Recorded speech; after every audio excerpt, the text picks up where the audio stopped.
An army women boarded the wrong plane, until the billionaire said, "We're going to Paris."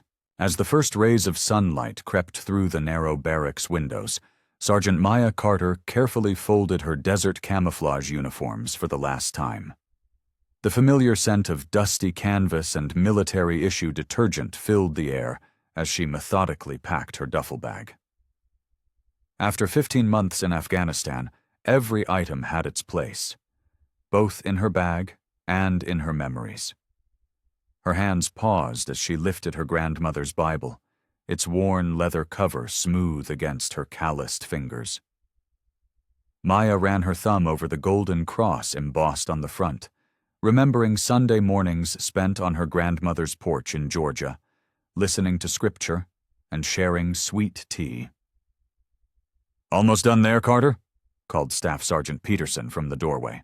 Maya looked up, quickly tucking the Bible between her t-shirts. "Yes, sir. Just double-checking everything." She reached for her phone, pulling up the photo of the small plot of land she'd inherited, 3 acres of Georgia pine and possibilities. Her grandmother's final gift had arrived in a letter just 2 months before, complete with property deed and a note that read, "Time to come home and plant some roots, sugar." The barracks slowly came alive around her as other soldiers began their morning routines. Maya heard the familiar sounds of boots on concrete, morning greetings, and the distant call of reveille. She zipped her duffel with practiced efficiency, her mind already drifting to thoughts of home. In the common area, Private Jenkins was brewing coffee. "Want a cup for the road, Sarge?" "Thanks, but I better get moving. Transport leaves at 0900. Maya checked her watch. 6:45. Plenty of time to make it to the regional airport. But she'd learned long ago that in the Army, early was on time, and on time was late. She shouldered her duffel and took one last look around the barracks that had been home for more than a year. The metal-framed beds, the standard-issue footlockers, the bulletin board covered with posted orders and friendly reminders. It all seemed smaller somehow, now that she was leaving. The morning air was crisp as Maya stepped outside, the mountains in the distance still touched with traces of snow despite the approaching summer. She signed out at the duty desk, collected her paperwork, and caught the shuttle to the regional airport. The airport was already bustling with both military and civilian traffic when she arrived. Maya studied her orders one more time, the paper slightly crumpled from repeated checking. Gate C4, charter flight 1172, 1100 hours. She made her way through security, her boots echoing on the polished floor. Following the signs, she found herself in a long corridor lined with rows of plastic seats and large windows overlooking the tarmac. Outside, planes taxied slowly across the morning sky, their metal bodies gleaming in the sun. Maya joined a line of other service members at a gate marked "Charter Authorized Personnel Only." She shifted her duffel to her other shoulder, watching as the line slowly moved forward. When it was her turn, she presented her military ID and orders to the attendant, who barely glanced at them before waving her through. She noticed the gate number, C4, matched her orders, but something about the atmosphere felt different from her previous military flights. The other passengers seemed to be carrying civilian luggage instead of standard-issue gear, but Maya dismissed the observation. After all, the orders were clear, and she'd followed them to the letter. Maya stepped into the aircraft and immediately noticed something different. Instead of the familiar military transport interior with its web seating and cargo straps, she found herself in what appeared to be a high-end charter plane. Soft leather seats lined both sides of a carpeted aisle, and overhead compartments gleamed with polished wood trim. "Welcome aboard," a flight attendant in a crisp navy uniform greeted her with a professional smile. "May I help you find your seat?" Maya glanced at her boarding pass, then back at the attendant. "Yes, thank you. Seat 12A?" The attendant gestured toward the middle of the cabin. "Window seat, just past the wing." As Maya made her way down the aisle, she couldn't help but notice the other passengers, men and women in business attire, tapping on laptops or speaking quietly into phones. No uniforms, no military haircuts, no standard-issue duffels like hers. She frowned slightly, but reminded herself that the military sometimes contracted civilian aircraft for special transports. Her seat was even more luxurious up close. The leather was butter soft, and there was more legroom than she'd ever seen on a military flight. She stowed her duffel in the overhead compartment, impressed by how easily it fit. "Would you like a pre-flight beverage?"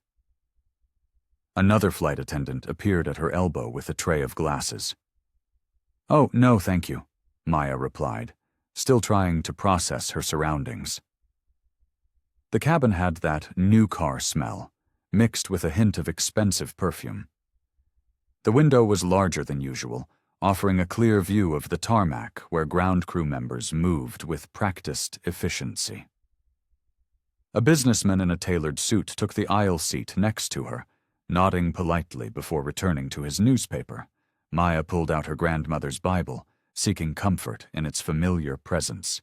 The pages fell open to Psalm 23, and she ran her fingers over the underlined verses her grandmother had marked years ago.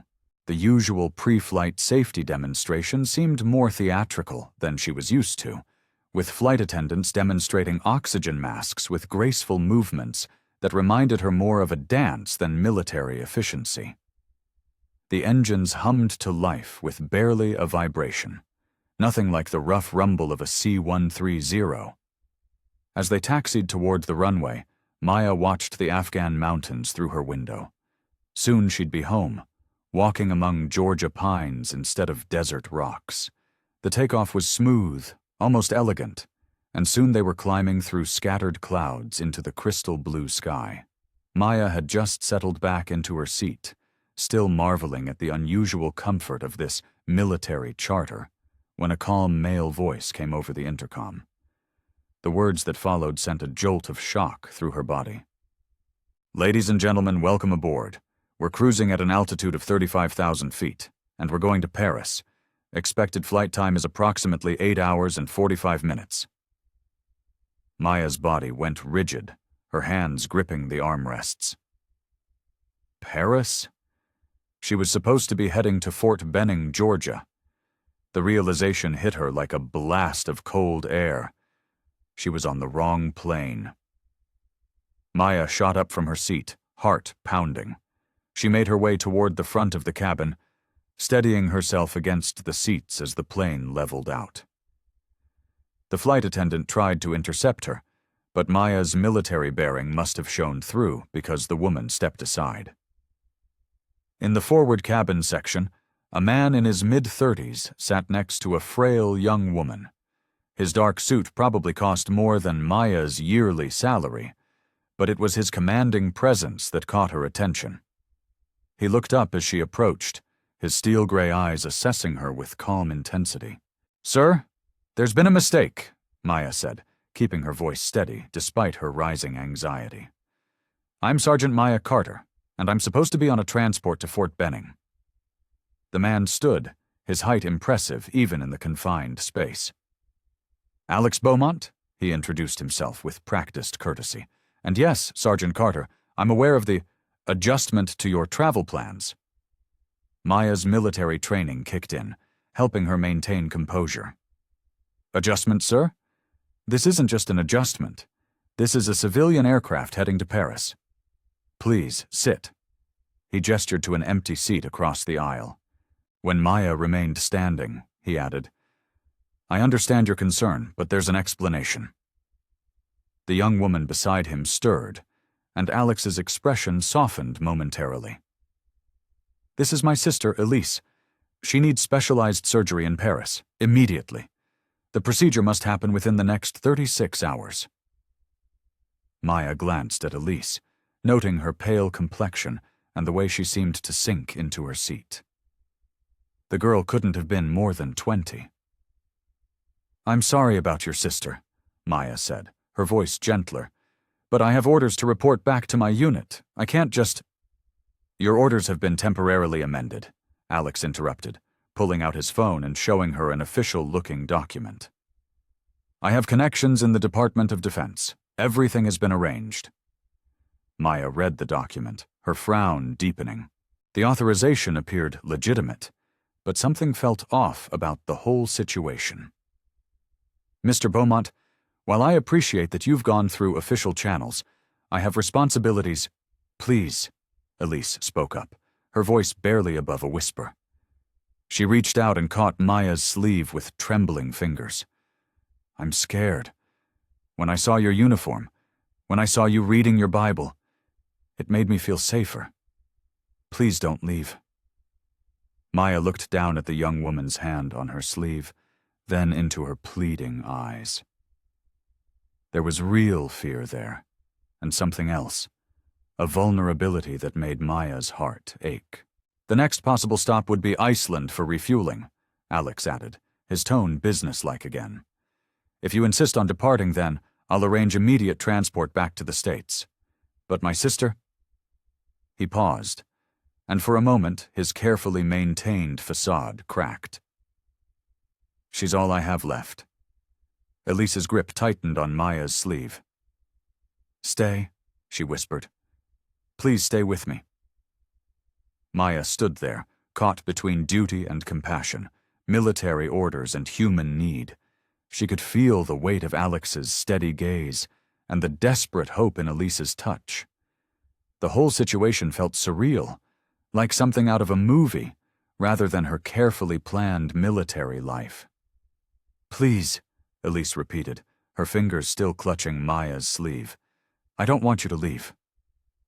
Alex watched the subtle shift in his sister's demeanor as the army sergeant spoke softly to her. Elise's white-knuckled grip on the armrest loosened slightly, and her breathing became less erratic. It was the first time since they'd boarded that his sister showed any signs of relaxing. "I understand protocol is important," Alex said, measuring his words carefully. He kept his voice low, conscious of how sound carried in the cabin. "But right now, my priority is my sister's well-being." Maya Carter stood in the aisle, her military bearing evident in her straight posture and composed expression. She glanced between the siblings, and Alex could see her weighing her options. The overhead lights caught the silver wings pinned to her uniform, a reminder of her official duties that now conflicted with this unexpected situation. "Your sister needs medical care," Maya said, her tone softening as she looked at Elise. "But I need to understand exactly what's happening here." Alex nodded, acknowledging her reasonable request. "The surgery she needs is only performed by one specialist in Paris.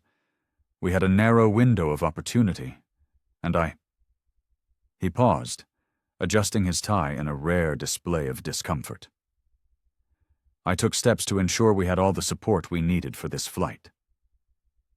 Elise's trembling had subsided somewhat, but her eyes remained fixed on Maya, as if afraid the sergeant might disappear if she looked away.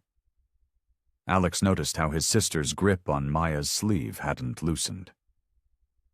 "The truth is," Alex continued, his usual confidence wavering slightly, "I've never seen Elise respond to anyone like this. Not since—" He left the sentence unfinished, memories of their parents' passing still too raw to voice. Maya's expression softened further. She looked down at Elise's hand on her sleeve, then back at Alex. "Your sister's comfort is important," she said, her professional tone gentling. "But in the future, Mr. Beaumont, there are better ways to ask for help than redirecting military personnel." The plane hit a pocket of turbulence, causing Elise to gasp. Her free hand clutched at the armrest again, knuckles whitening. Alex watched as Maya immediately shifted her attention to his sister. "May I?" Maya gestured to the empty seat beside Elise. At Alex's nod, she settled into it, carefully extracting her sleeve from Elise's grip, only to offer her hand instead. "Here, hold on to me instead. I'm not going anywhere." Elise grabbed Maya's hand, clutching it tightly as another wave of turbulence rocked the plane. Alex observed how his sister's breathing steadied as Maya spoke quietly to her, explaining the normal patterns of air travel and what to expect. "The turbulence is completely normal," Maya assured Elise, her voice carrying the steady confidence of someone used to calming others in stressful situations. "Like driving over a bumpy road, that's all." Alex settled back into his seat, watching as Elise nodded, her focus entirely on Maya's words. His sister's panic, which had been building since they left home, seemed to ebb with each passing moment in the sergeant's presence. The plane leveled out briefly before encountering another patch of rough air. Elise squeezed Maya's hand tighter, but this time she didn't gasp. Instead, she leaned slightly toward the sergeant, drawing strength from her calm presence. For the first time since planning this journey, Alex felt some of his own tension ease. Whatever complications might arise from his unorthodox methods, seeing his sister find even a moment of peace made it worthwhile. He watched as Maya continued to hold Elise's hand, her presence already proving more valuable than he could have anticipated. The gentle hum of the airplane engines filled the cabin as Maya demonstrated another breathing exercise. "Like this," she said softly, taking a slow, deliberate breath. "In through your nose for 4 counts, then out through your mouth for 6. Elise mimicked the pattern, her shoulders gradually relaxing with each breath. "It helps," she whispered, managing a small smile. "The tightness in my chest isn't as bad now." Maya nodded encouragingly. "That's exactly right. When I first started flying missions, my squad leader taught me these techniques. She said being brave isn't about not feeling scared. It's about finding ways to work through the fear." Sunlight streamed through the window, casting a warm glow across their seats. Alex pretended to read reports on his tablet, but his attention kept drifting to the quiet conversation beside him. "Were you scared during your missions?" Elise asked, her voice barely audible above the engine noise. "Of course," Maya admitted, her honesty drawing Elise closer. "But I learned something important. Fear doesn't make us weak. It makes us human. What matters is how we handle it." Elise fidgeted with the hem of her sweater. Sometimes I wonder if God listens when I'm scared." "Do you think he does?" Maya's hand instinctively went to the front pocket of her uniform, where her grandmother's Bible rested. "Would you like to hear something about that?" When Elise nodded, Maya carefully withdrew the worn Bible, its pages soft from years of use. The leather cover was smooth beneath her fingers as she opened to a familiar passage. "My grandmother used to read this to me whenever I felt afraid." Maya's voice carried the warmth of cherished memories. "Even though I walk through the darkest valley, I will fear no evil, for you are with me." Elise leaned closer, her eyes fixed on the aged pages. "Your grandmother must have been very wise." "She was," Maya smiled, touching the well-worn corner of the page. "She taught me that prayers don't always get answered the way we expect, but we're never alone in our fears." As the hours passed, Maya shared stories of courage, not just from her military service, but simple everyday moments of bravery. She told Elise about a young private who overcame his fear of heights to complete his training, and about her own first parachute jump. "The secret," Maya explained, "is taking it one moment at a time. Right now, all you need to focus on is this breath, then the next."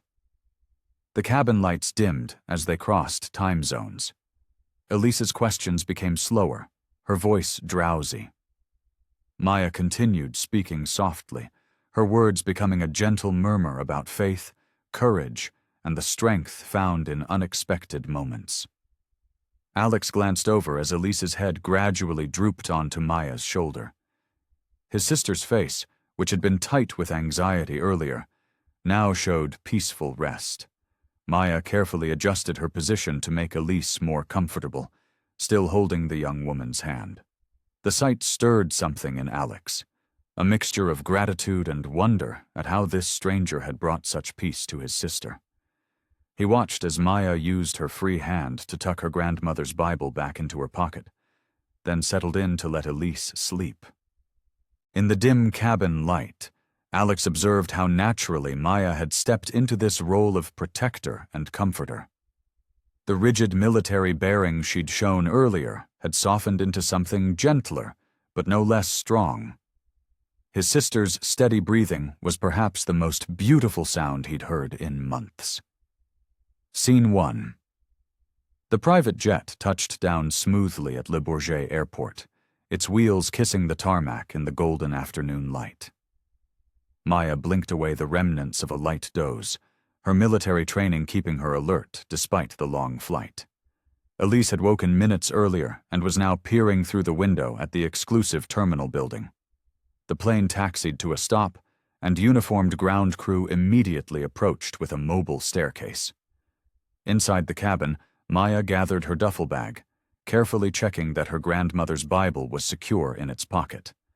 She noticed Alex speaking in rapid French on his phone, his tone clipped and businesslike. As they descended the stairs, the crisp autumn air carried the distinct scent of aviation fuel and rain-washed pavement. 2 customs officials in dark uniforms stood waiting, their expressions professionally neutral. Maya's spine straightened instinctively as she approached, her military bearing evident in every step.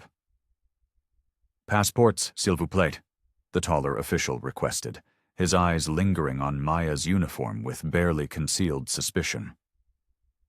The second official, a woman with steel-gray hair, studied a tablet while frowning slightly. Maya presented her military ID and passport, maintaining a calm demeanor despite the growing tension. The male official's eyebrows rose as he compared her documents to something on his colleague's tablet. "You were not on the original flight manifest, Sergeant Carter," the female official stated, her accent precise. "This is a private arrival terminal. Your presence requires explanation."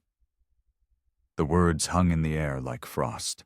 Maya could feel Elise shifting nervously beside her, while several yards away, Alex ended his phone call and turned toward the developing situation. "I can explain," Maya began, but the male official cut her off. "Perhaps we should continue this discussion inside," he suggested, though his tone made it clear it wasn't really a suggestion. A subtle wave of his hand brought 2 security officers closer. Elise's fingers clutched at Maya's sleeve. "But she's with us," she protested, her voice trembling slightly. The officials exchanged glances but remained unmoved. Alex's polished shoes clicked against the tarmac as he approached, his presence commanding immediate attention. "Is there a problem?" he asked in perfect French, then switched to English. His tone carried the quiet authority of someone accustomed to being heard. "Monsieur Beaumont," the female official acknowledged with a slight bow. "This soldier was not listed on your flight plan. Security protocols—" "Sergeant Carter," Alex interrupted smoothly, "is here at my personal request as my sister's companion and protector." He moved to stand beside Maya, his shoulder almost touching hers. "Her presence was a last-minute necessity for my sister's comfort and safety during our journey." The officials hesitated, looking between Alex and Maya. The male official cleared his throat. "Nevertheless, the proper procedures are satisfied by my word," Alex stated firmly. "Sergeant Carter is my guest, and her military credentials more than qualify her presence. You have my personal guarantee." His voice carried an edge of finality that seemed to reshape the air around them. The female official studied her tablet again, then nodded slowly. "Of course, Monsieur Beaumont. Our apologies for any inconvenience." She gestured to her colleague, and they quickly processed Maya's documents. As the officials stepped back, Maya felt the tension drain from her shoulders. A sleek black Mercedes waited near the terminal entrance, its driver standing at attention by the rear door. "Shall we?" Alex gestured toward the car, his hand briefly touching Maya's elbow in a subtle show of support. Elise immediately moved closer to Maya's side as they walked, while Alex's presence seemed to clear a path through the remaining airport staff. The driver opened the car door, and as Maya helped Elise inside, she caught Alex's quiet words to the customs officials. "Sergeant Carter is under my protection. See that word spreads accordingly." Scene 1. The Paris hospital's consultation room gleamed with modern efficiency, its clean lines and muted colors a stark contrast to the emotional weight hanging in the air. Maya sat beside Elise on a plush leather couch, while Alex paced near the window, his reflection ghosting across the darkening cityscape beyond. Dr. Renard, a tall woman with kind eyes and silver-streaked hair, spread several scans across her desk.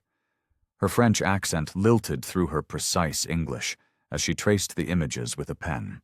"The procedure itself is quite straightforward," she explained, tapping a particular area. "We will access the tumor through a small incision here, using our new microsurgical equipment. The location is tricky, yes, but we have performed similar operations with excellent results." Elise leaned forward, her fingers twisting in her lap. "And the recovery time?" "With proper care and therapy, you should be walking within 2 weeks. Full recovery typically takes 3 to 4 months. Dr. Renard smiled warmly. "You are young and strong, Elise. These are excellent factors in your favor."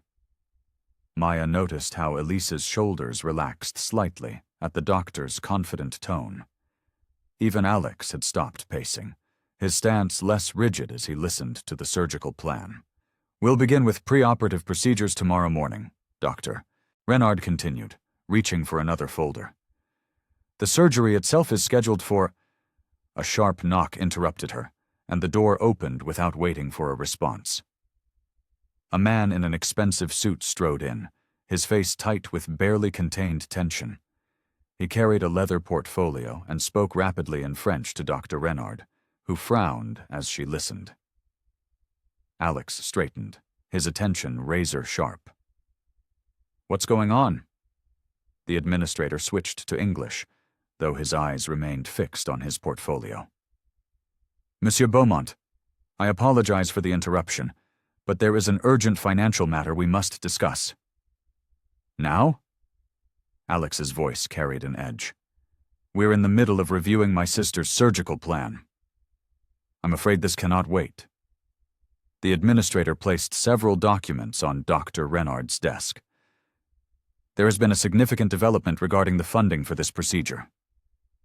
Maya felt Elise grab her hand, the girl's fingers ice cold. "Doctor," Renard studied the papers, her professional composure cracking slightly as she read. "This is impossible," she murmured, looking up at the administrator. "The equipment, the surgical team, everything is already arranged." The administrator adjusted his tie. "Nevertheless, the situation has changed. Our primary donor for the new microsurgical unit has withdrawn their support, effective immediately. Without this equipment—" "Without it?" Alex stepped forward, his voice dangerous and quiet. "Doctor," Renard set the papers down carefully, as if they might shatter. "Without the microsurgical unit, we cannot proceed with Elise's operation as planned. The traditional approach would carry significantly higher risks that I am not willing to take." "But we're here now," Elise whispered, her grip on Maya's hand tightening. "We came all this way." "The surgery must be postponed," the administrator stated, his tone final. "Until alternative funding can be secured, or another facility with the proper equipment can be found." The room fell silent except for the soft hum of the ventilation system. Maya watched Alex's face transform from disbelief to anger to something harder to read.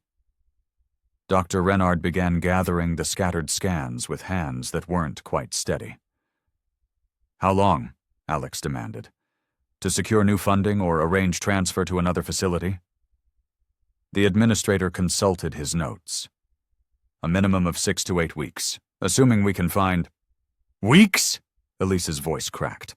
Maya instinctively wrapped an arm around her shoulders, feeling the tremors running through the girl's frame. Dr. Renard stood, addressing them all but focusing on Elise. I am so sorry. The surgery cannot proceed without this equipment. We must put everything on hold.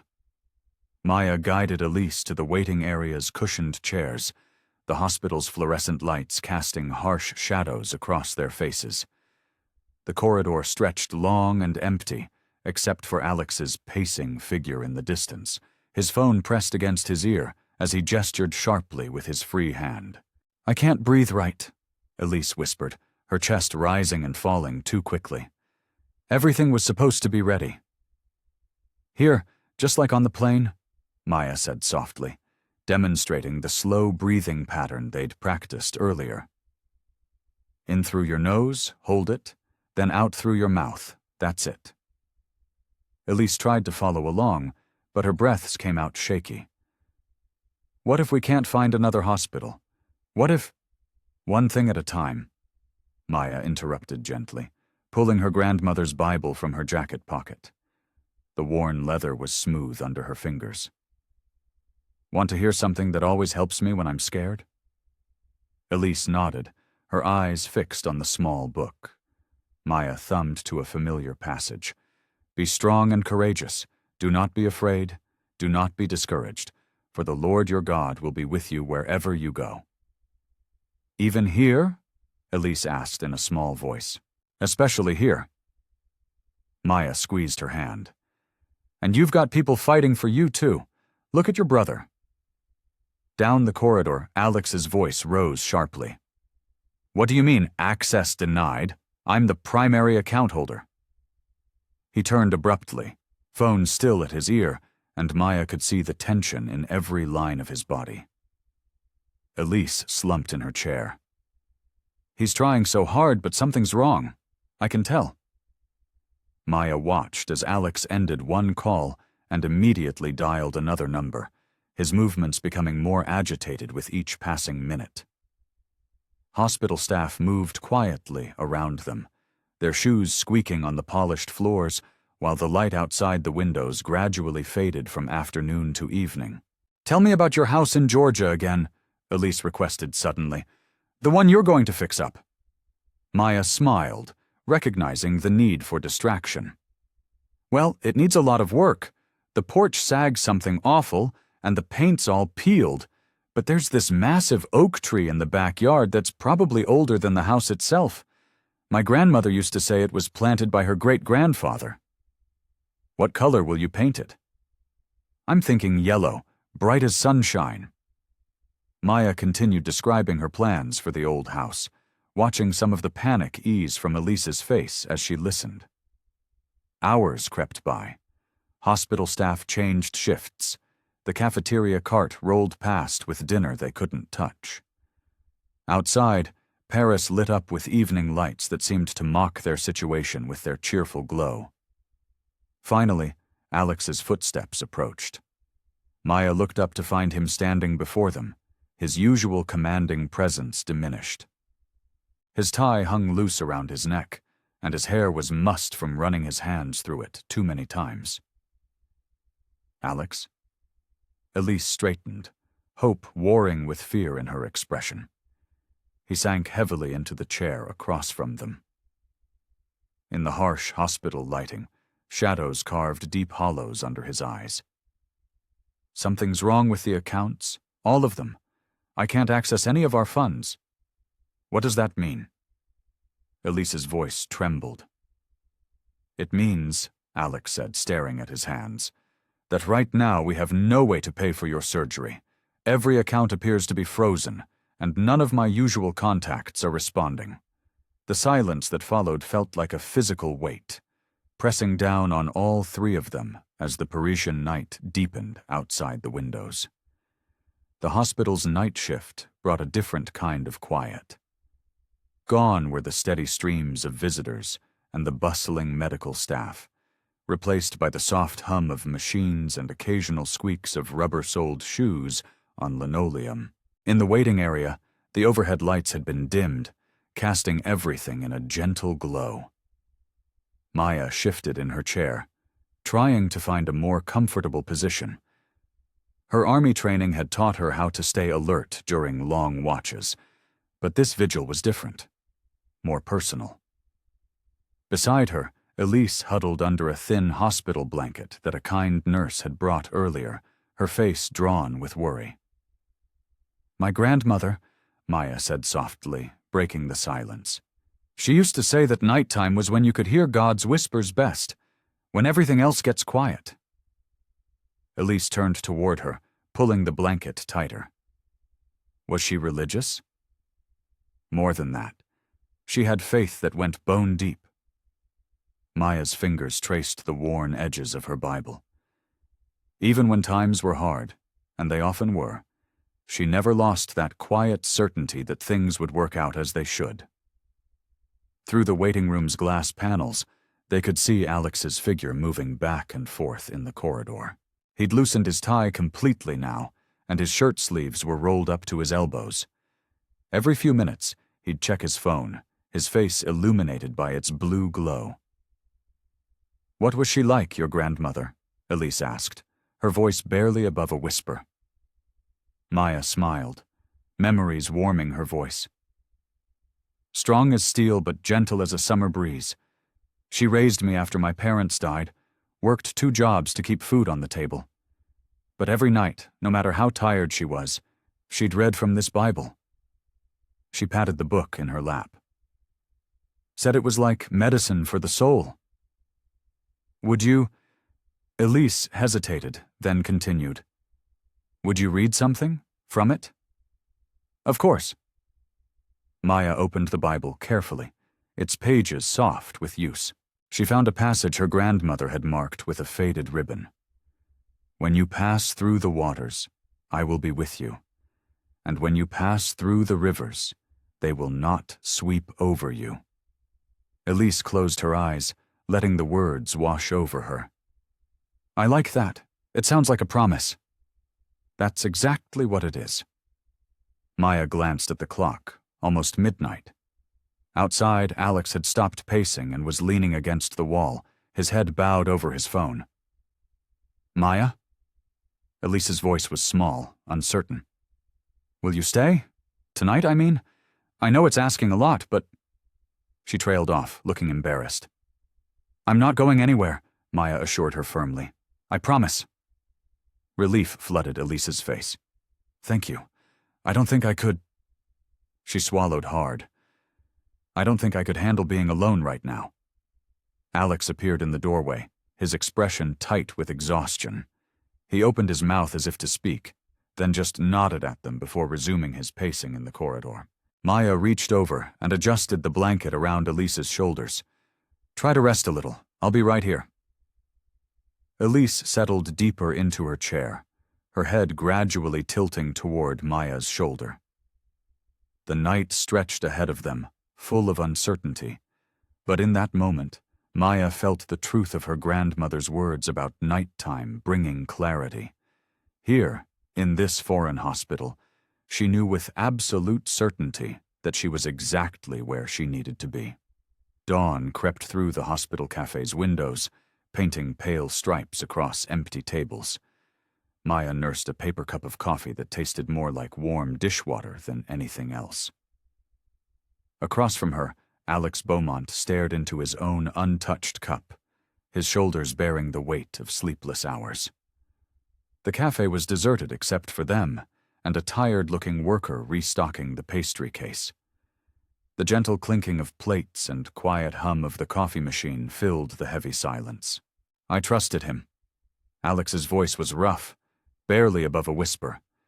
He ran a hand through his disheveled hair, usually so perfectly styled.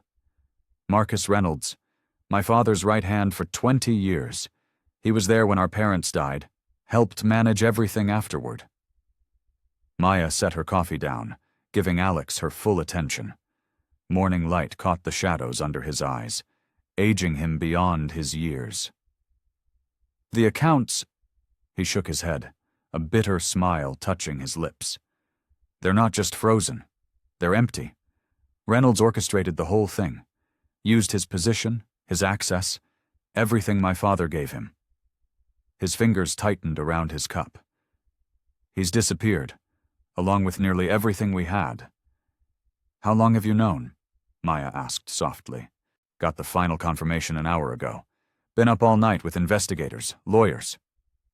He laughed, a hollow sound. Turns out loyalty has a price tag, and Reynolds found someone willing to pay more than we could. A breakfast cart rattled past outside the cafe, its wheels squeaking against the floor. Alex watched it go, his expression distant. You know what the worst part is? He looked back at Maya, really looked at her for the first time since sitting down. I keep thinking about what our father would say. He always told us to trust people, to believe in their better nature. And now— He gestured helplessly. Now Elise might pay the price for that trust. Maya was quiet for a moment, remembering her grandmother's words about hard times revealing true character. Your father wasn't wrong about trust, she said carefully. One person's betrayal doesn't negate everyone else's loyalty. Easy to say when you're not watching your sister's chances slip away by the hour. The words came out sharp, but Maya could hear the fear beneath them. You're right. It's not easy. She met his gaze steadily. But giving up won't help Elise either. Alex pushed his coffee aside, untouched. I don't give up. Ever. But I need resources, connections, something to work with. Reynolds knew that. He knew exactly how to hit us where it would hurt most. Maya stood, her chair scraping quietly against the floor. Then we start where we are, with what we have.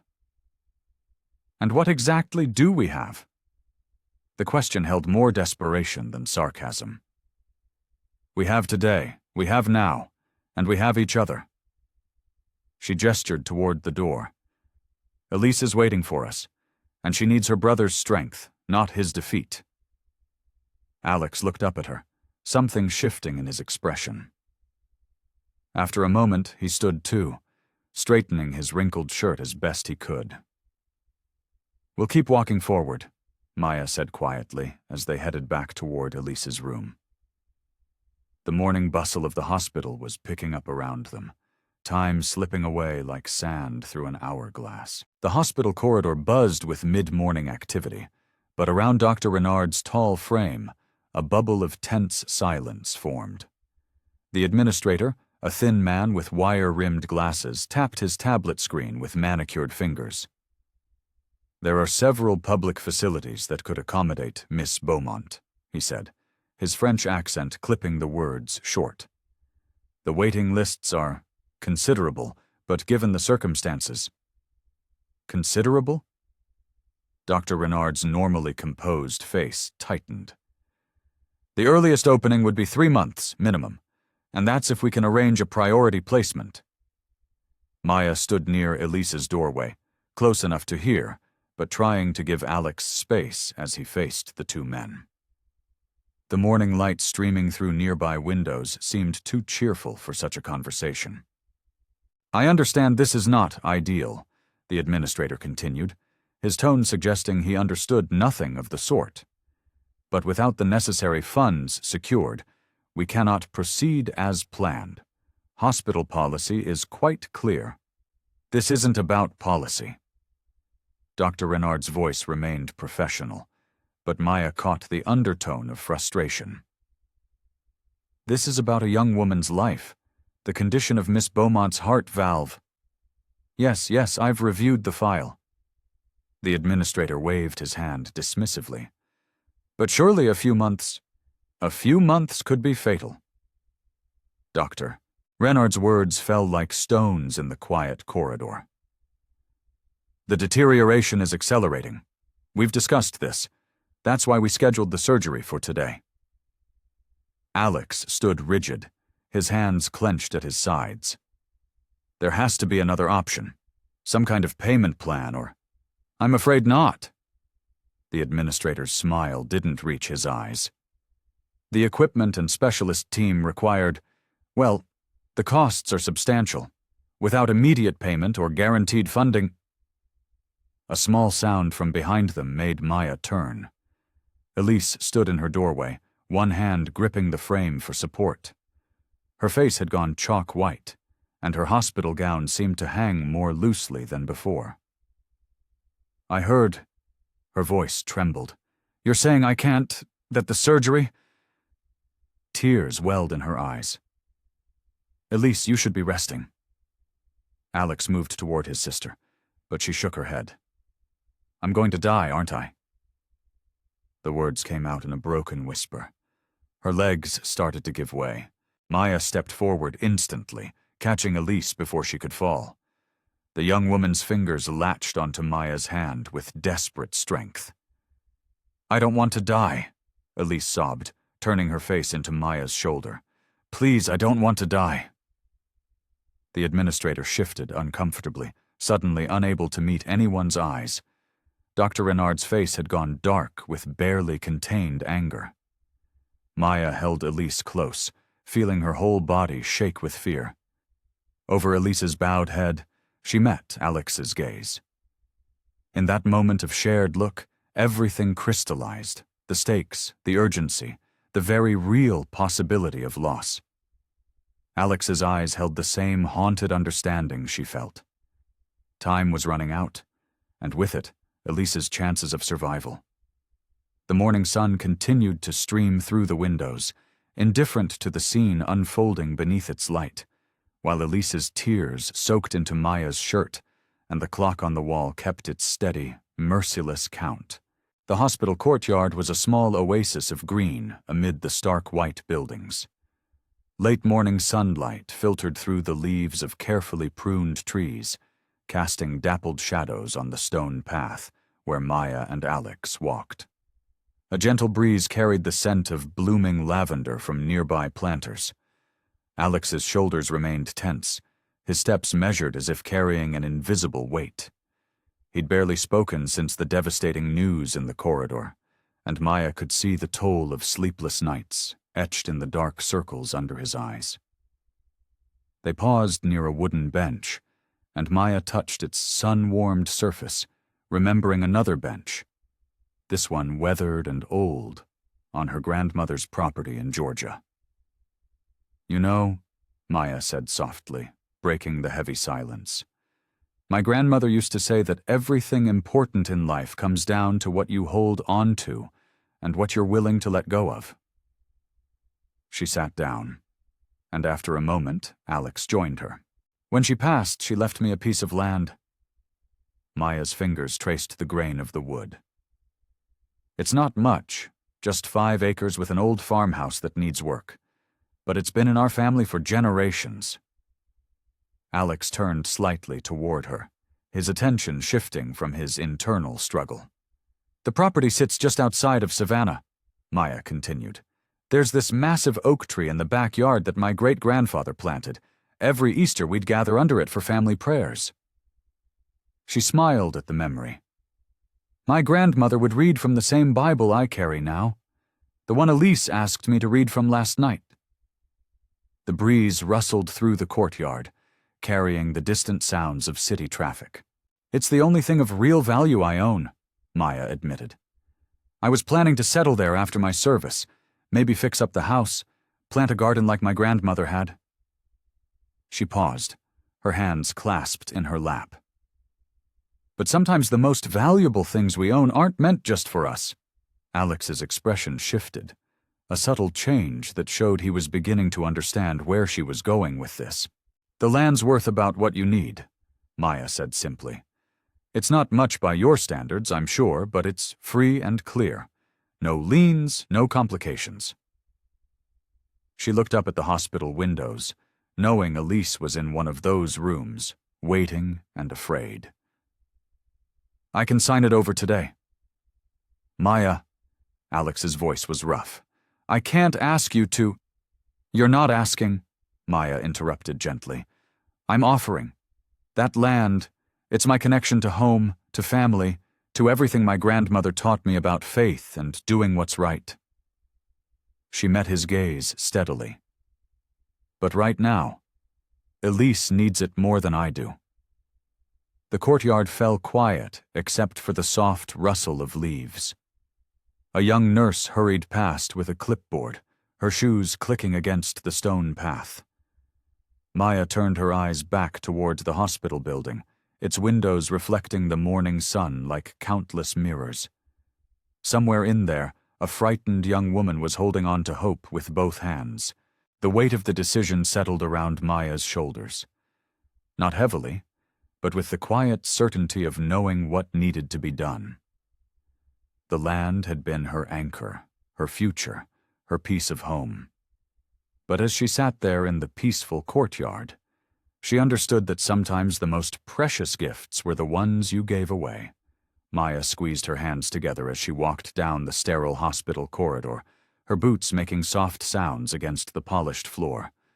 "I'll grab us some coffee," she had said with a reassuring smile to Alex and Elise, but her heart hammered against her ribs as she rounded the corner. Finding a quiet alcove near a window, she pulled out her phone and checked the time difference. The morning sun would just be rising over her grandmother's land in Georgia. She could almost smell the honeysuckle that would be blooming along the old fence line.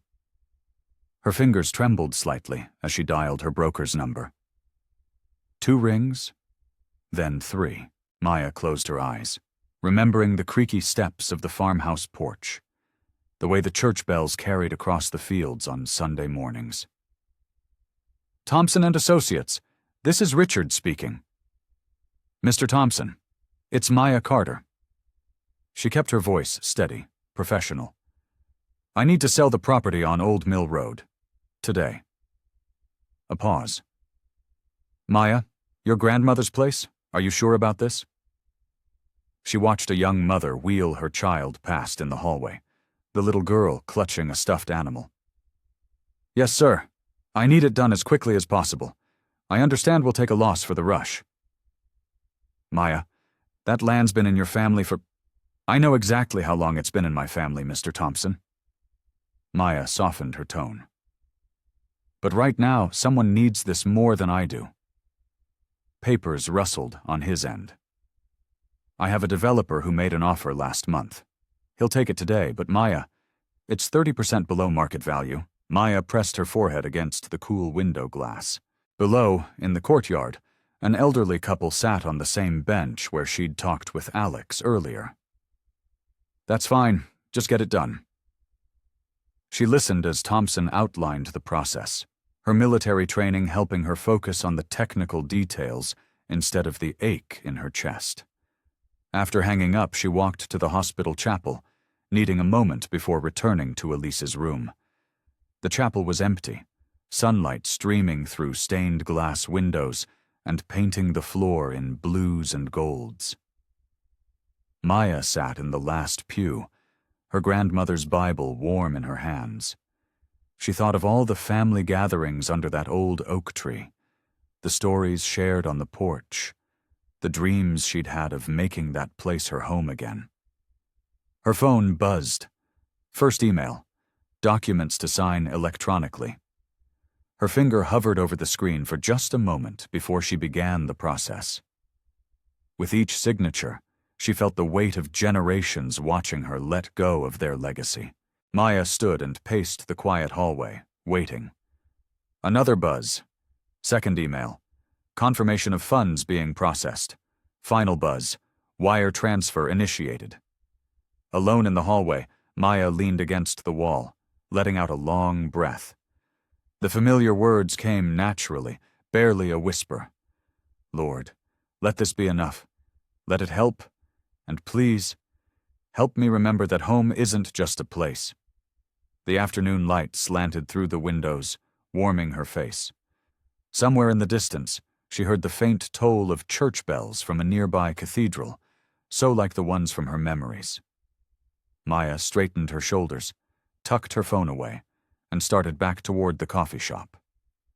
She'd promised coffee after all, and a soldier always kept their promises. Maya found Dr. Renard in his office, reviewing charts under the warm glow of a desk lamp. The late afternoon sun cast long shadows through the Venetian blinds, creating stripes across the worn carpet. She knocked softly on the door frame, and the doctor looked up, his kind eyes crinkling at the corners. "Sergeant Carter, please come in." He gestured to a chair, but Maya remained standing, her posture straight, a soldier delivering a mission-critical report. "Dr. Renard?" Maya's hands were steady now as she pulled out her phone. "I have something you need to see." She pulled up the transfer confirmation and held it out to him. The amount displayed clearly on the screen, enough to cover the remaining cost of Elise's surgery. The doctor adjusted his reading glasses, studying the document carefully.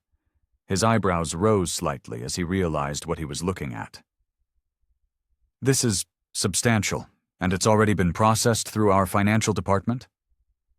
"Yes, sir." Maya's voice was quiet but firm. "I just need to know, will this be enough to help Elise?" "Doctor." Renard set down his pen and looked at her more closely. "It is precisely what we needed to proceed." He paused, studying her face. "But Sergeant Carter, this kind of sum, surely Mr. Beaumont—" "Please," Maya interrupted gently. "I'd prefer if you didn't mention where it came from. Just help her. That's all I'm asking." The doctor leaned back in his chair, understanding dawning in his eyes. He looked at the simple cross pendant Maya wore, then at her grandmother's Bible, which she still carried. "You're certain about this?" Maya thought of Elise's trembling hands, of Alex's hollow eyes in the hallway, of the fear that had become a constant companion in their lives. "More certain than I've ever been about anything, sir, Doctor." Renard stood, straightening his white coat. "Very well. I'll inform the surgical team immediately and have them begin preparations." He moved toward the door, then stopped. "You know, Sergeant, in my years of practice I've seen many acts of generosity, but few have been as—" He searched for the right word. "As pure as this." Maya shifted uncomfortably under the praise. "Sir, would you mind telling them now? Elise has been waiting long enough." They walked together down the corridor to Elise's room, where Alex sat beside his sister's bed, holding her hand and trying to maintain a brave face. Both looked up as Dr. Renard entered, Maya hanging back near the doorway. "I have good news," Dr. Renard announced, his voice warm and confident. "The surgery is back on schedule. We'll begin preparations immediately for this evening." Elise's face lit up with hope, while Alex stood abruptly. "But how?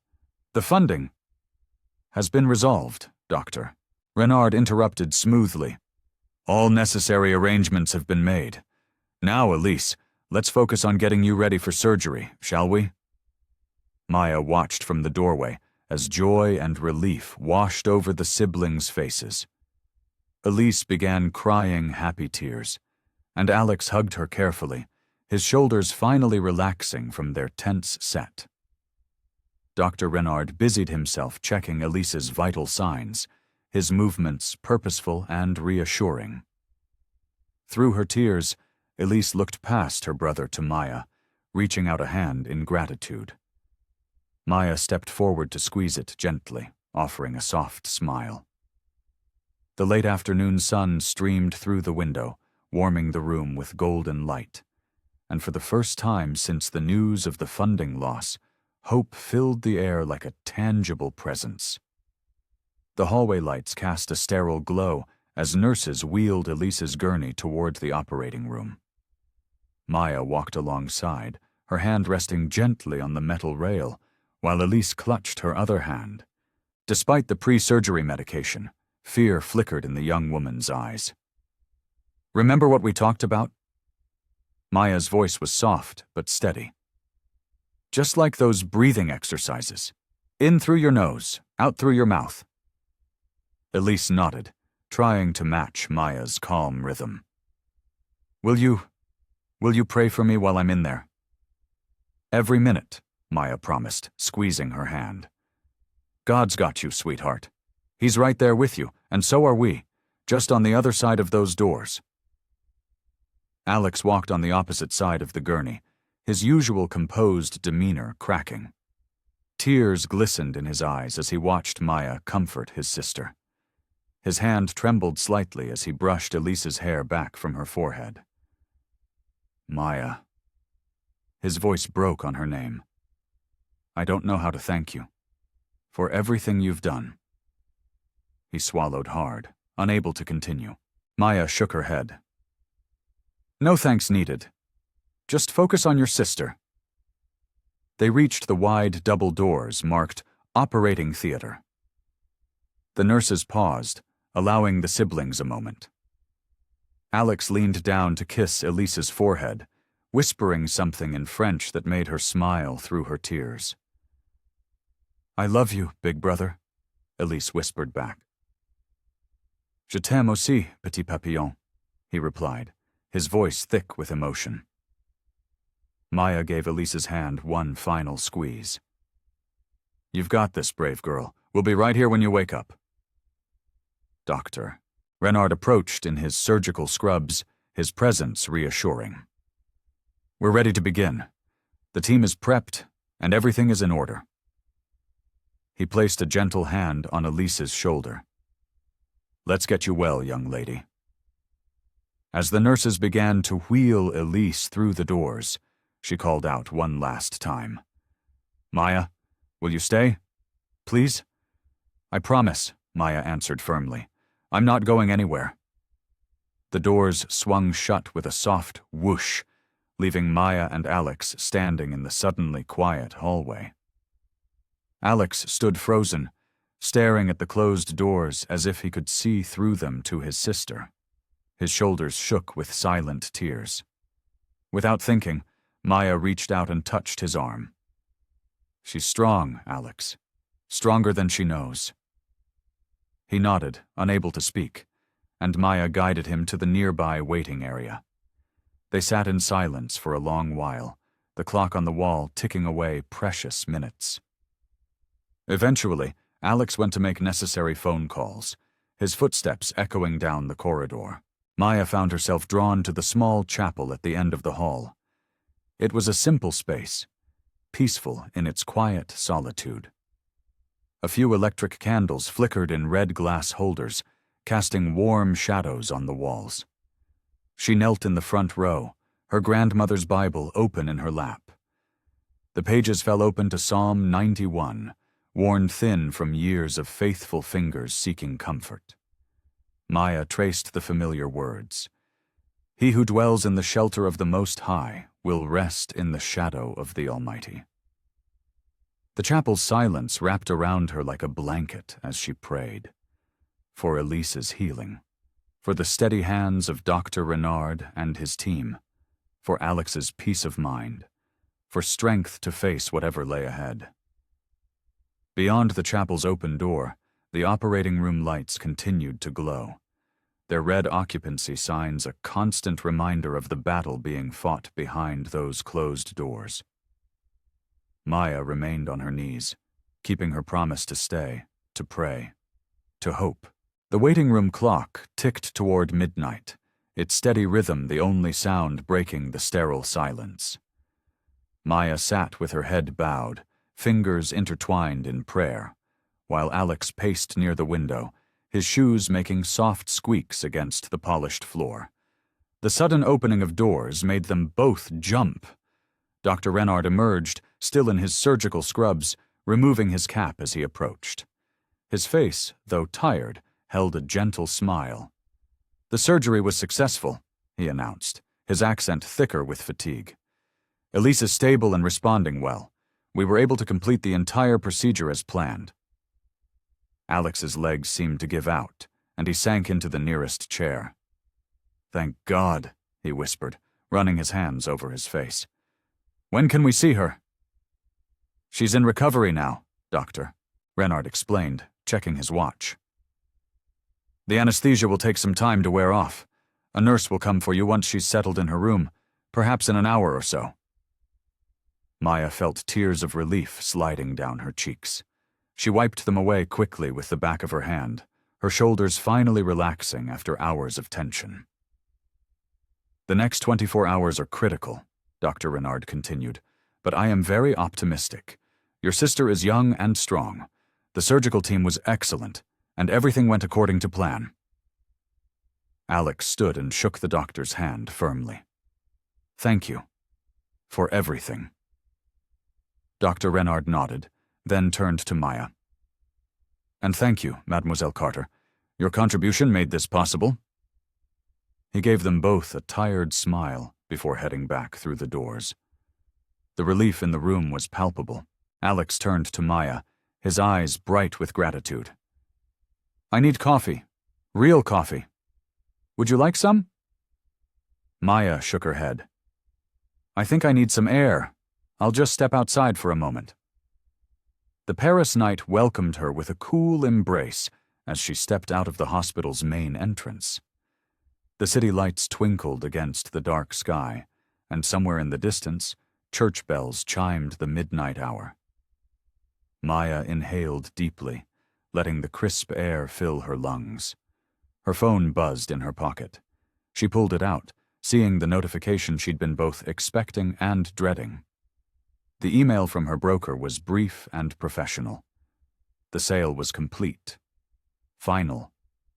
The small plot of Georgia land, her grandmother's land, now belonged to someone else.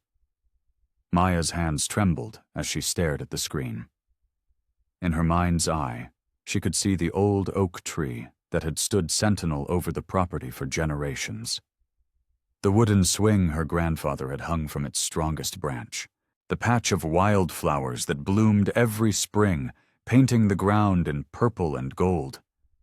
Gone now. All of it gone.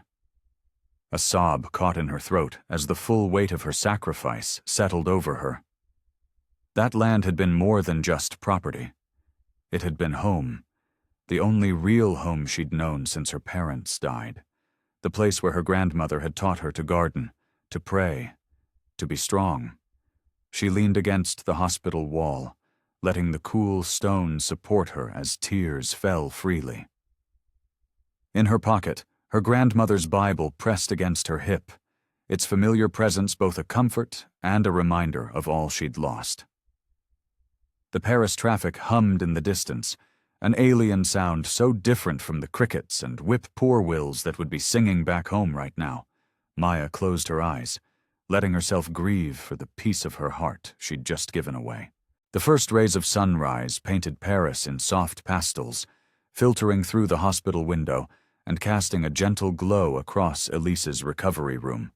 Maya sat in the chair beside the bed, her grandmother's Bible open in her lap, though her eyes kept drifting to Elise's peaceful face. The steady beeping of monitors had become a familiar rhythm through the night. Maya had dozed off a few times but never left her post, keeping her promise to stay. Her military training had taught her well about maintaining watch, though this vigil felt far more personal than any she'd kept before. A slight change in Elise's breathing drew Maya's attention. The young woman's eyelids fluttered, then slowly opened. She blinked several times, adjusting to the morning light. "Hey there, soldier," Maya said softly, leaning forward. "Welcome back." Elise's lips curved into a weak smile. Her voice came out as a whisper, rough from the breathing tube that had been removed hours earlier. "You stayed." "Of course I did." Maya reached for the small cup of ice chips the nurse had left. "Would you like some? The nurse said it would help your throat." Elise nodded slightly, and Maya carefully placed an ice chip between her pale lips. Color was slowly returning to her cheeks, though dark circles remained under her eyes. "The surgery went perfectly," Maya explained, keeping her voice low and soothing. "Dr. Renard said you did great." "Were you scared?" Elise asked, her words a bit clearer now. Maya smiled, remembering her hours in the chapel. "A little, but I knew you were stronger than your fear." "I dreamed," Elise paused, gathering her thoughts. I dreamed of angels. They were reading from your grandmother's Bible. Maya chuckled softly. Must have been all those passages we read together before the surgery. Thank you, Elise whispered, her eyes growing heavy again. For everything. For staying. For making me feel safe. The door opened quietly, and Alex entered, carrying 2 paper cups of coffee. His suit was wrinkled from sleeping in the waiting room chair, but his face brightened seeing his sister awake. Good morning, sunshine, he said, setting the coffees down and moving to Elise's other side. He pressed a gentle kiss to her forehead. How are you feeling? Tired, Elise mumbled. But okay. The nurse will be in soon to check your vitals, Alex explained, brushing a strand of hair from his sister's face. Then maybe we can see about getting you some real breakfast later. Elise's eyes were already closing again, her body still heavy with medication and exhaustion. Maya, she murmured. I'm right here. Will you stay a little longer? As long as you need, Maya assured her, though she felt a twinge in her chest, knowing she'd eventually have to face the reality of her own situation. Alex watched this exchange, his expression unreadable. As Elise drifted back to sleep, he gestured toward the door. Maya stood, stretching her stiff muscles, and followed him into the corridor. Maya, he said quietly, glancing back at Elise's room. Could we speak privately later today? There are some things we should discuss. Late morning sunlight warmed the hospital's courtyard, where carefully tended flowers bloomed in neat beds. Maya sat on a stone bench, watching a butterfly dance between purple blooms. The peace of the moment felt like a brief respite from the emotional whirlwind of the past days. Alex approached, his footsteps measured on the stone path. He'd changed into fresh clothes, but tension lined his face. He settled onto the bench beside her, leaving careful space between them. Elise is sleeping again, he said softly. The nurses say her recovery is progressing well. Maya nodded, offering a small smile. She's strong, stronger than she knows. Like you. Alex's words hung in the air for a moment before he continued. I know what you did, Maya. About the land. Maya's hands tightened in her lap. How did you... I know everything. Alex stood, pacing a few steps before turning to face her. I need to tell you something, and I ask that you let me finish before responding. The butterfly Maya had been watching fluttered away as Alex drew a deep breath. There was never a financial crisis, he said quietly. My accounts were never frozen. The advisor never betrayed me. It was all... He paused, his jaw tightening. It was all orchestrated. By me. Maya stared at him, uncomprehending. The morning breeze stirred her hair as the words slowly sank in. I've spent years watching people try to get close to my family for our money, Alex continued, his voice tight with emotion. Every friendship, every relationship, all of it tainted by greed. When Elise needed this surgery, I saw an opportunity. A test, if you will. He ran a hand through his hair, looking away. I arranged everything. The mix-up at the airport that brought you to our plane. The sudden withdrawal of hospital funding. The frozen accounts. I needed to see... To see what? Maya's voice was barely above a whisper. To see if anyone would choose Elise over wealth. If anyone would sacrifice something real, something precious, not for money or gain, but simply because they cared. Alex's eyes met hers, filled with a mix of shame and wonder. And you did. You gave up your only inheritance, your piece of home, for a girl you'd just met. Maya sat perfectly still, her mind struggling to process his words. The peaceful courtyard suddenly felt surreal, like a dream she couldn't quite grasp. You sold your grandmother's land at a loss, Alex continued, his voice growing hoarse. You did it quietly, asking for no recognition, no reward. You gave up your future security for my sister's present need." The morning sun seemed to dim as clouds passed overhead. Maya felt the weight of each breath, each heartbeat, as Alex's revelation settled over her. "I didn't expect—" Alex stopped, swallowing hard. "I never imagined someone would actually—" He shook his head, unable to finish. The courtyard fell silent except for the distant sounds of the city and the soft rustle of leaves. Maya sat motionless, her grandmother's Bible heavy in her lap, as the full impact of Alex's words washed over her. The afternoon sun cast long shadows through the hospital administrator's office windows.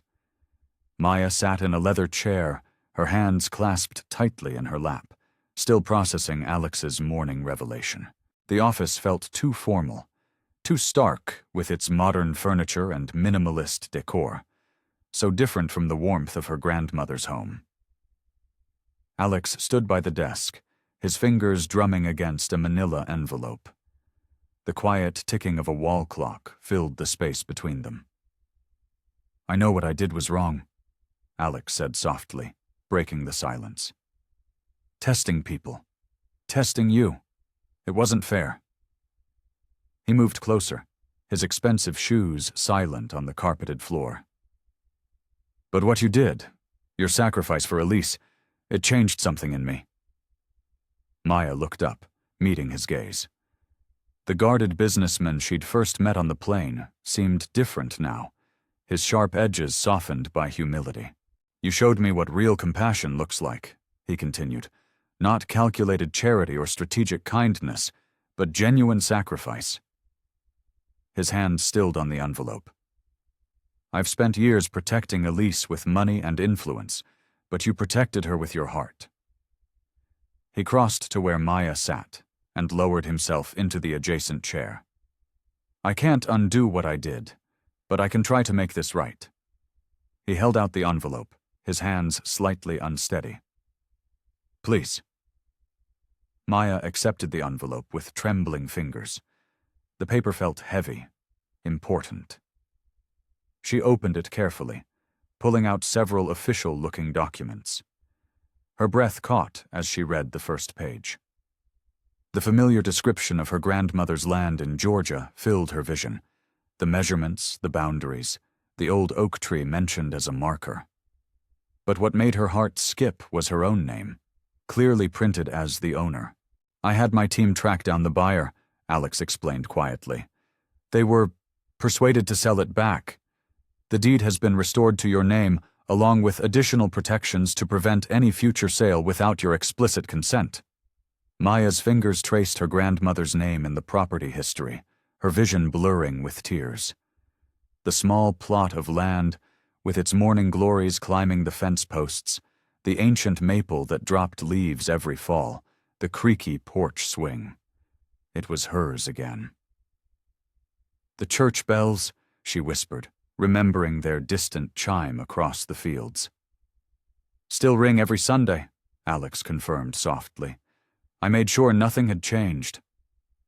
The tears spilled over then, running down Maya's cheeks as she clutched the papers to her chest. All the grief she'd buried, all the loss she'd tried to accept. It washed away in waves of gratitude and relief. Her grandmother's land, her piece of home, wasn't lost after all. "Thank you," she managed, her voice breaking. "I never thought—" She couldn't finish, overwhelmed by emotion. Alex reached out, hesitantly touching her shoulder. "No, Maya, thank you. For showing me what real nobility looks like. For caring about Elise without any agenda. For being exactly who you appeared to be." Maya nodded, unable to speak, holding the deed like a precious thing as tears of relief continued to fall. Maya sat in the hospital's small garden, her grandmother's Bible open in her lap. The restored deed lay carefully tucked between its pages. The late afternoon sun warmed her shoulders as she tried to process everything that had happened.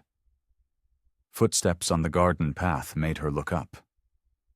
Alex approached, his suit jacket draped over one arm, his tie loosened.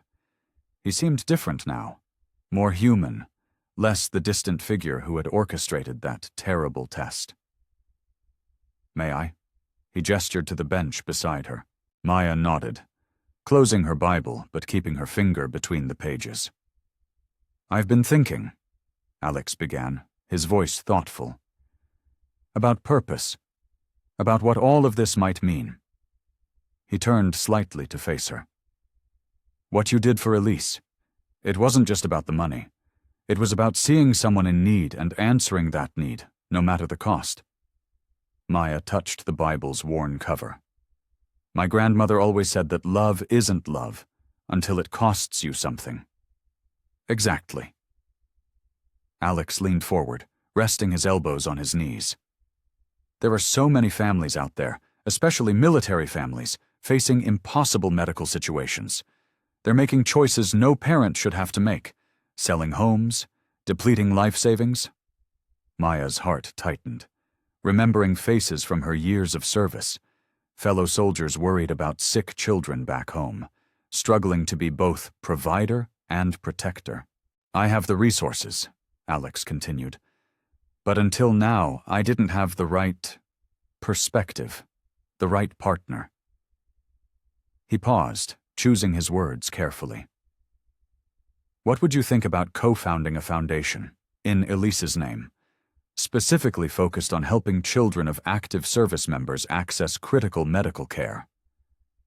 Maya's fingers stilled on the Bible. "A foundation?"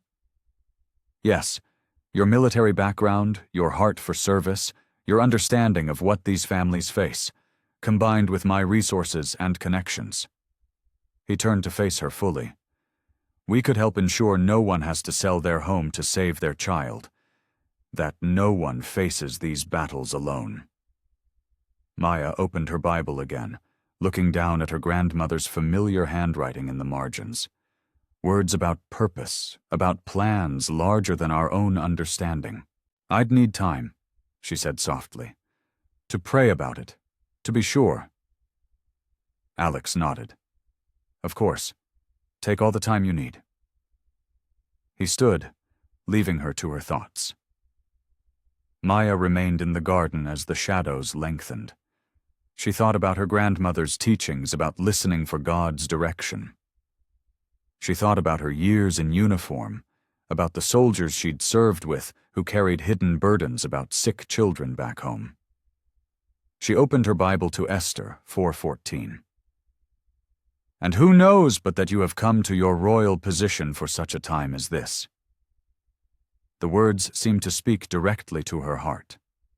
Her grandmother had always said that sometimes God's greatest purposes are revealed through our hardest moments. Maya closed her eyes, letting the peace of certainty wash over her. When she opened them again, she knew her answer. She found Alex in Elise's room, quietly working on his laptop while his sister slept. He looked up as Maya entered. "Yes," she said simply. "I'll help you build this foundation." The smile that spread across Alex's face held genuine warmth. "Thank you," he replied softly, careful not to wake Elise. Maya nodded, feeling the weight and rightness of this new direction. This was more than just a job offer. It was a calling, a way to turn her own trial into triumph for others. Sunlight streamed through the hospital window, casting a warm glow across Elise's bed. The young woman sat propped up against her pillows, looking stronger than she had in days. Color had returned to her cheeks, and her eyes sparkled with renewed life. Maya perched on the edge of the bed, her duffel packed and waiting by the door. She'd changed back into her army uniform, crisp and properly pressed despite the eventful days that had passed. "I don't want you to go," Elise said softly, reaching for Maya's hand. Her grip was stronger now, steady where it had once trembled. "You're going to do just fine," Maya assured her, squeezing back gently. "You've already shown how brave you are."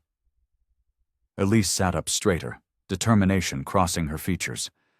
I promise I'll keep being brave. Dr. Renard says I'm healing faster than expected. That's because you're stronger than you know. Maya smiled, touching the cross hanging at her neck. Sometimes God sends us angels when we need them most. You were my angel too, you know. You helped me find a new purpose. Alex stood by the window, watching the interaction with thoughtful eyes. He'd traded his usual suit for casual clothing, looking more relaxed than Maya had seen him since they'd met. Maya, he said, stepping forward. What you've given us, it goes beyond anything money could buy. You gave Elise hope when she needed it most. You showed me what true compassion looks like. He paused, his voice growing softer. Thank you isn't enough, but thank you. Maya nodded, understanding the depth of feeling behind his simple words. This wasn't about wealth or status anymore. It was about human connection, about finding family in unexpected places. The foundation paperwork will be ready next week, Alex continued. Take some time to settle in at home, and we'll start building something meaningful together.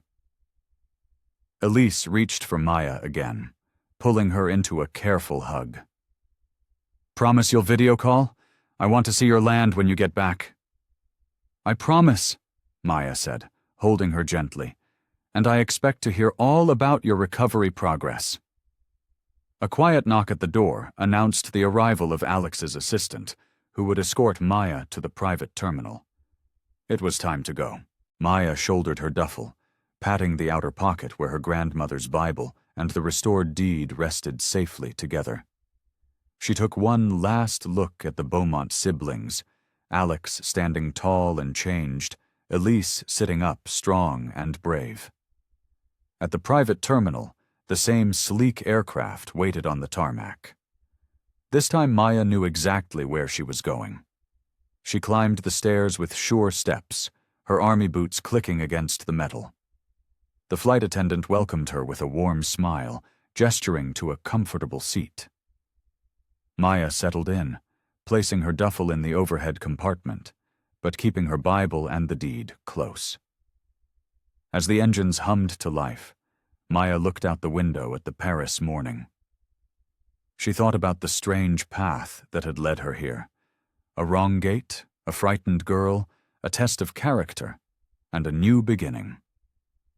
The plane lifted smoothly into the sky, banking gently as it turned toward home. Maya held her grandmother's Bible close, the restored deed tucked safely inside. She was heading back to Georgia, to her little piece of earth with its church bells and morning mist. But she was returning with something more than just her land. She was carrying a new purpose, born from the heart of sacrifice and grace. The Georgia evening wrapped around Maya like a familiar quilt as she parked her truck near the old oak tree, marking the entrance to her grandmother's land. Golden sunlight filtered through the pine trees, casting long shadows across the overgrown grass. She stepped out, her boots crunching on gravel, and breathed in deeply. The air was thick with the scent of jasmine and freshly cut hay from the neighboring field. Maya walked slowly, reverently, along the eastern boundary of her property. Her fingers trailed along the old wooden fence posts, weathered and gray with age. Each step felt like a homecoming, each touch a connection to the generations before her. She paused at the corner post where her grandfather had carved his initials decades ago, running her fingertips over the faded letters. "Thank you, Lord," she whispered, kneeling to scoop up a handful of rich Georgia soil. The earth was still warm from the day's sun, crumbling between her fingers like dark sugar. This was the soil her grandmother had tended, where she'd planted her roses and taught Maya about faith taking root. Moving along the southern edge, Maya pushed through knee-high grass, making mental notes about the work ahead. The property needed attention, but that didn't diminish its beauty. Wild blackberry bushes had claimed one corner, their branches heavy with nearly ripe fruit. Her grandmother would have already been planning pies and preserves. The small white church stood just beyond her western boundary, its steeple reaching toward the dimming sky. The bell rope hung in its familiar place, waiting. Maya's heart quickened as she approached. How many times had she heard that bell ring across these fields? How many times had its sound called her family to worship, marked celebrations, or tolled for those gone home? She grasped the rope, feeling the rough fibers against her palms. With gentle reverence, she pulled, and the clear tone rang out across the evening air. The sound echoed across her land, across the memories of all that had been and all that would be. She rang it again, this time in gratitude for the miracle in Paris, for Elise's healing, for the return of her inheritance. Birds scattered from the bell tower, their wings catching the last rays of sunlight. Maya let the rope slip through her fingers, listening as the final tone faded into the twilight. The first stars were appearing overhead, twinkling through the purple dusk like diamonds scattered on velvet. She made her way to the old porch swing her grandfather had hung, its chains creaking softly as she settled in. Above her, the stars multiplied as darkness deepened. The same stars she'd seen from the hospital courtyard in Paris now watched over her grandmother's land. Her land. The deed in her pocket felt like a promise fulfilled. The evening grew cooler, cricket song rising from the fields. Maya wrapped her arms around herself, looking out over the shadowed shapes of trees and fences. This place was more than just acres and boundaries. It was the foundation her grandparents had built, the legacy they'd left. Now it would become something more, a launching point for helping others, for extending the same kind of grace she'd found in an unexpected journey to Paris. The stars wheeled overhead, countless and bright in the clear country sky. Maya sat quietly in the growing night, at peace with where she was and what lay ahead. This land beneath her feet was home, her anchor and her starting point for whatever God had planned next. Maya adjusted the stack of papers on the weathered oak desk, smoothing out their corners as sunlight streamed through the small office window. The space, a converted room in her grandmother's old farmhouse, still held traces of lavender from the sachets that once filled its drawers. Now, legal documents and foundation paperwork covered every surface. Alex Beaumont sat across from her, his suit jacket draped over the back of a simple wooden chair. He looked different here, more relaxed than he had been in Paris. The stiff formality that had marked their first meeting had softened into something warmer, more genuine. "These grant proposals look promising," Maya said, tapping a folder filled with applications. "Especially the one for military families dealing with childhood cancer. It's exactly what we talked about in Paris." Alex nodded, leaning forward to study the budget spreadsheet between them. "The initial funding should cover the first year easily. We can help at least 20 families right away." His fingers traced down the column of numbers. "More if we structure the assistance carefully." Maya reached for her grandmother's Bible, which now served as her inspiration during planning sessions. "I've been thinking about Elise's suggestion to include counseling services. So many of these families need emotional support, not just financial help." "Elise would know," Alex said softly. "She still talks about how much your presence meant during those days in Paris." He paused, straightening a paperclip. "Speaking of Paris," Maya looked up, catching the hint of something in his voice. "Yes?" "Dr. Renard called yesterday. The hospital board reviewed our proposal for the satellite clinic." Alex pulled out his phone, scrolling through his emails. "They're interested in partnering with us. They want to dedicate a wing specifically for military families and their children." Maya's breath caught. The idea had seemed so ambitious when they'd first discussed it. A permanent extension of their foundation's work in the very place where it all began. "Really? They're willing to work with us?"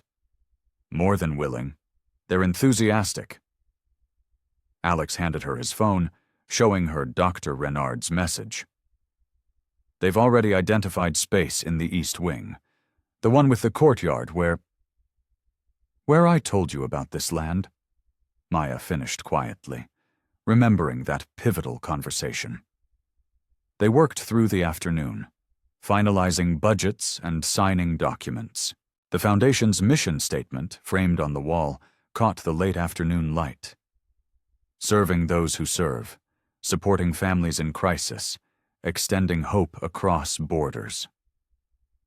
Maya's phone buzzed as they were reviewing the last set of papers. The message was brief but clear. The Paris Hospital Board had voted unanimously to approve the clinic partnership. Construction would begin within the month. She looked up at Alex, who was watching her with understanding in his eyes. It's really happening, isn't it? It is, he confirmed. The first international clinic is approved, right where it should be. Maya glanced out the window at her grandmother's land, where wildflowers now bloomed in careful rows, planted by local military families who'd already found community through their early outreach programs. The old church bell tolled in the distance, marking the hour. On her desk, beside the foundation paperwork, sat the clinic's preliminary floor plans. The drawings showed a warm, welcoming space where families could find the same kind of comfort she'd once offered to a frightened young woman on a midnight flight to Paris. The confirmation email glowed on her phone screen, making it official. Their work, born from a moment of sacrifice and trust, had already begun. Maya sat cross-legged on her bedroom floor, phone pressed between her ear and shoulder as she methodically folded clothes into her suitcase. The morning sun painted warm stripes across the hardwood, highlighting the neat piles around her. Yes, I'll need those documents ready when I arrive, she said into the phone, checking items off her list. Dr. Renard wants to review the clinic layouts first thing Monday morning. She paused, listening to Alex's response while tucking a sweater into place. After ending the call, Maya reached for Elise's letter, which had arrived yesterday. The pale blue envelope sat atop her grandmother's Bible, both well-worn from repeated handling. She unfolded the pages, smiling at Elise's distinctive handwriting. Dear Maya, she read aloud, letting the words fill the quiet room. The doctors say I'm getting stronger every day. I've been helping Alex with ideas for the children's wing of the clinic. Remember how you taught me to breathe through the scary moments? I want to teach other kids those same techniques. Maya traced her fingers over the words, remembering the trembling girl who'd gripped her hand on that fateful flight. Now Elise's strength shone through every sentence, her determination to help others clear in every paragraph. Standing, Maya moved to her desk where architectural plans for the Paris clinic lay spread out. Her notes covered the margins, suggestions for comfortable waiting areas, quiet spaces for prayer or reflection, even a small library. She'd learned from experience what families needed in their darkest hours. Back at her suitcase, Maya added her laptop and the crucial foundation files. The stack of grant approvals needed her signature in Paris, and several military families were waiting to hear about their applications. She tucked everything carefully between layers of clothing. A gentle breeze carried the scent of Georgia pine through her open window. Maya paused in her packing to study the view of her land, her grandmother's land, stretching green and peaceful toward the horizon. The morning glory vines still climbed the porch railings just as they had in her childhood, their purple blooms facing the rising sun. She returned to her packing list, checking off items with careful precision. Her military training had ingrained this attention to detail, but now it served a different purpose. Each item represented another way to help, another tool to build something meaningful. The Bible was the last thing to pack, nestled safely in its usual spot. Maya ran her hand over its worn cover, thinking of all the prayers it had held, her grandmother's, her own, and now the hopes of countless families they aimed to help. As the sun climbed higher, Maya zipped her suitcase closed and did a final walk-through of the house. Everything was in order, just as her grandmother had taught her. In the kitchen, she wrapped a few homemade biscuits in wax paper, a taste of home for the journey ahead. The morning air held a crisp promise as Maya stepped onto her porch, luggage in hand. She turned the key in the lock, listening to the familiar click. Her gaze swept across her property one more time. The old oak trees, the flowering garden, the path leading to the small church whose bells had rung through every important moment of her life. Adjusting her grip on her suitcase, Maya headed down the porch steps toward her waiting car. The sun was just beginning to paint the sky in shades of pink and gold as she set out for the airport, ready to continue the mission that had unexpectedly become her life's work.